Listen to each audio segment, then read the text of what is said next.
Hello, আজ বেরিয়ে পড়েছি ভাইদের সাথে একটু ঘোরাঘুরি আর টুকটাক কিছু খাওয়া। এখন আমি নিজে ড্রাইভ করে ভাইদেরকে নিয়ে যাচ্ছি। রাস্তাটা যা প্রচণ্ড খারাপ আর তেমন ধুলো।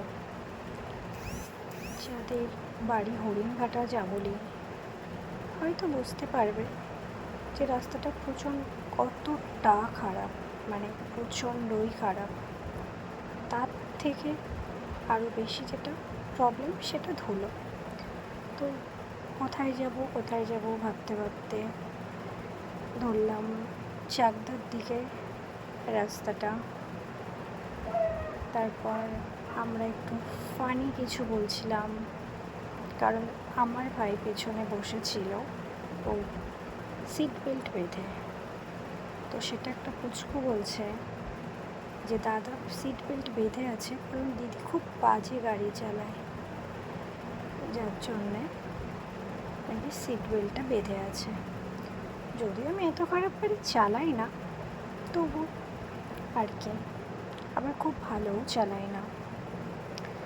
তারপর কি খাবো এটা ভাবতে ভাবতে ম্যাকআউটের কাছে চলে এলাম। ম্যাকআউটের এখানে একটা স্ট্রিট ফুডের গাড়ি আসে, ভালোই খেতে।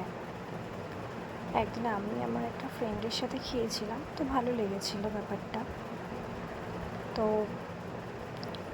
কিন্তু ব্যাড লাক, গেলাম সেখানে ভাইদেরকে খাওয়ানোর জন্যে, কিন্তু দোকানটা খোলা ছিল না।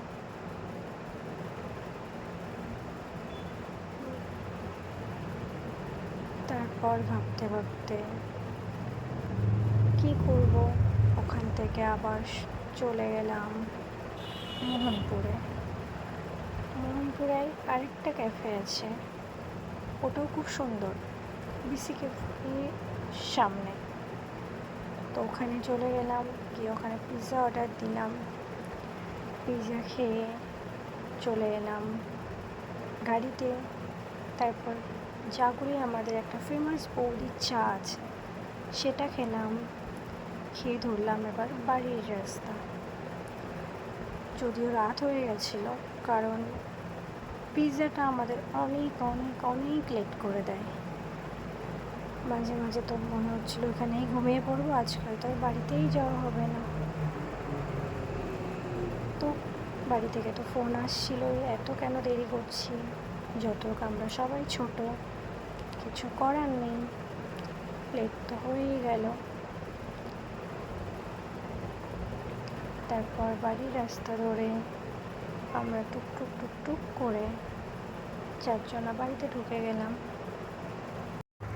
আর আমার ভিডিওটা আপনাদের সবার কেমন লাগলো অবশ্যই জানিও। আর যদিও আমার এটা ফার্স্ট টাইম এরকম একটা ভিডিও বানানো আর ভয়েস ওভার দেওয়া, অনেক অনেক অনেক ভুল আছে, সেই সব ভুল ত্রুটি ক্ষমা করে দিয়ে অবশ্যই আমার পাশে থেকো। টাটা।